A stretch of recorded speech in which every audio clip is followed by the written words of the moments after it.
ça payait le prix de la rédemption éternelle. Donc il n'y a plus de discussion.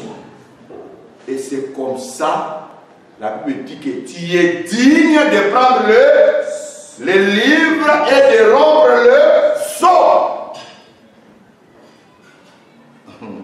Amen. Amen. Parce qu'il a racheté par son sang les gens de toute tribu, toute langue, toute nation, jusqu'à il a fait un royaume et des sacrificateurs pour notre Dieu, et ils régneront sur la terre. La terre que nous voyons là, ça a déjà été racheté par Jésus.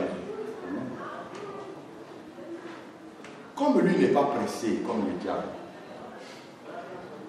Le diable, c'est comme un locataire. Vous savez, il y a des personnes, tu as construit ta maison, maintenant tu as mis quelqu'un pour veiller sur ça. Tu comprends, non? Il y a l'eau, il y a le courant, il y a tout, mais celui qui dort, quand lui joue le rôle de patron, la maison, toutes les filles qui passent là-bas. Donc, tous les quartiers savent que c'est sa maison, il n'a jamais dit à quelqu'un que moi je suis gardien. Parce que quand on vient là-bas, c'est lui, c'est lui, prépare là-bas. C'est comme ça les diables est. Le titre de propriété de la terre n'est plus dans sa main, c'est dans la main de notre Dieu. C'est Jésus qui a mené le livre de la rédemption. Dans ce livre-là, voilà qu'on parle des testaments. Dans le testament, il y a l'héritage.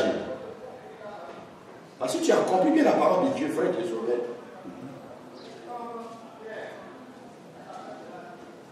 Est-ce que je me fais comprendre? Donc, la terre que nous voyons, tout ce que nous voyons, ça a déjà été racheté par Jésus, par son sang à la croix. Et il a déjà il a payé le prix de rachat. Il attend le bon moment. Et quand Jésus viendra, il ne viendra plus pour racheter la terre, mais Jésus viendra pour réclamer ce qu'il avait déjà racheté. Apocalypse chapitre 10, verset 5. On va lire ça et puis on va boucler par là. Apocalypse 10, verset 5, 11, verset 15.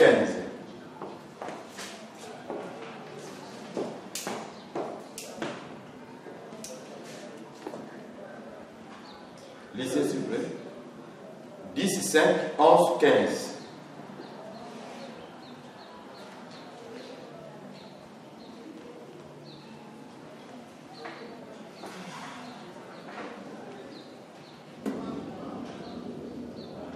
Lisez, frère. Apocalypse 5. Et l'ange que je voyais debout sur la mer et sur la terre leva sa main droite vers le ciel. Et jura par celui qui vit au siècle des siècles, qui a créé le ciel et les Et quand les sept tonnerres eurent fait entendre leur voix, j'allais écrire, et j'ai entendu du ciel une voix qui disait... J'ai entendu du ciel une voix qui disait... Celle ce qu'on dit le tonnerre et ne le crie pas. Vas-y. Et l'ange que je voyais debout sur la mer et sur la terre leva sa main droite vers l'ange que je voyais debout sur la mer et sur la terre. Voilà, André, en haut, ils ont parlé de la position. Son pied, il y a un pied qui était dans l'eau, il y a un autre pied qui était dans la mer.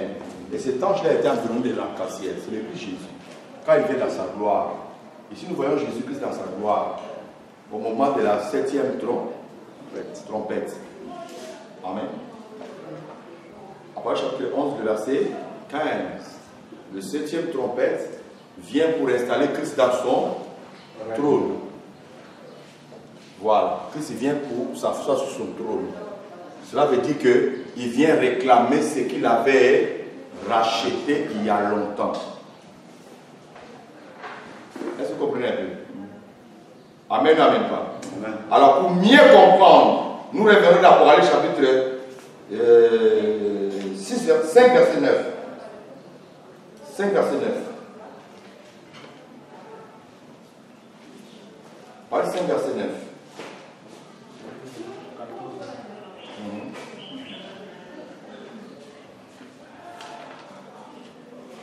Suivez bien cette parole. Apocalypse 5 verset 9.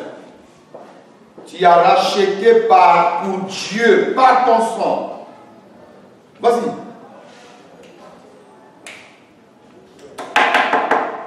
Oh là là. Apocalypse 6, 9. 5, 9.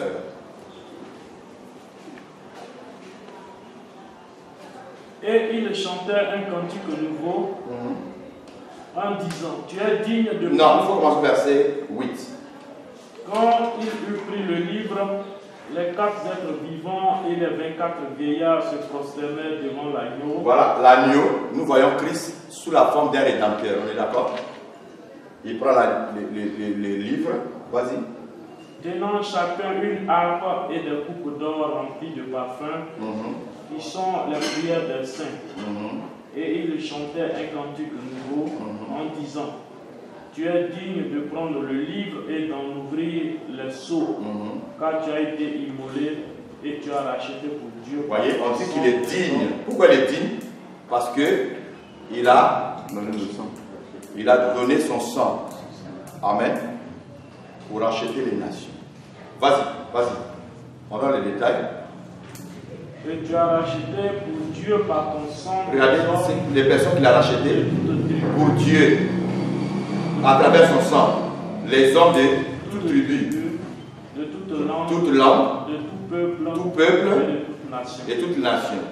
Au lieu que ça s'arrête là, regarde ce qu'il va faire d'eux. Tu as fait d'eux un royaume. Il a fait d'eux d'abord un royaume. Et des sacrificateurs. Dieu des sacrificateurs. Pour notre Dieu. Et 3, ils régneront sur la terre. Or, nous savons aujourd'hui, ce n'est pas nous qui régnons sur la terre.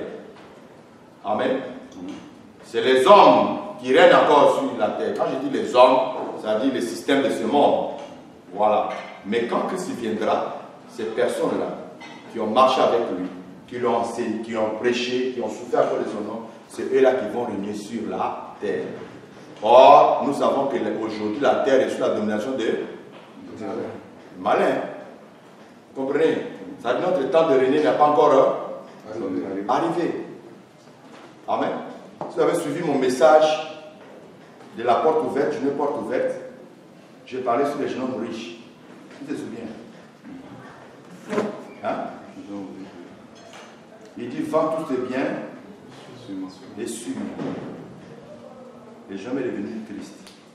Alors nous avons notre temps que les personnes qui passent sur la prospérité. Il prend l'exemple d'Abraham, de David et d'autres. Frère, ce message-là ne concorde pas avec la dispensation de la grâce. Parce que la dispensation de la grâce ne verra nulle part où on nous a décrit la richesse de l'apôtre Paul. On commence par Jésus lui-même. On prend Paul, on prend Pierre. Pierre qui avait tout abandonné. Jésus lui dit même que tu es heureux. Heureux la personne qui a abandonné son père, son champ. Malgré l'avoir dit que tu auras toutes ces choses-là sur la terre, mais quelque part l'apôtre Paul a dit, tous ceux qui cherchent à s'enrichir, ils tombent toujours dans les pièges de l'ennemi. Est-ce que vous comprenez un peu? C'est-à-dire que nous ne prêchons pas l'évangile pour devenir riches, que l'évangile nous rend riches. Non. Nous prêchons l'évangile pour que nous soyons dans les royaumes des cieux. C'est ainsi que le langage a changé. Les gens partent jusqu'aujourd'hui. Répentez-vous car le royaume des cieux est proche. La Bible dit quoi? Contentez-vous de ce que vous savez. C'est tout. Le diable frappe partout aujourd'hui. Que ce soit dans les églises, que ce soit dans le sport, que ce soit dans la politique, que ce soit dans la santé, dans tous les domaines. Dans tous les domaines. L'occultisme est rentré partout. Partout. Moi, j'ai vu un truc sur Facebook. J'ai essayé un peu de partager ça aussi. Un ancien joueur de Africa bien sec, qui a dit qu'il y avait des conditions là-bas pour que tu sois élevé, tu sois dans une position là. Il faut que tu sois ici, les parcs dans les logis. Sinon, tu ne peux pas être à l'aise. Et c'est un milieu, il y a beaucoup de homosexuels. Que Dieu bénisse sa parole. On a fini là pour aujourd'hui. La question.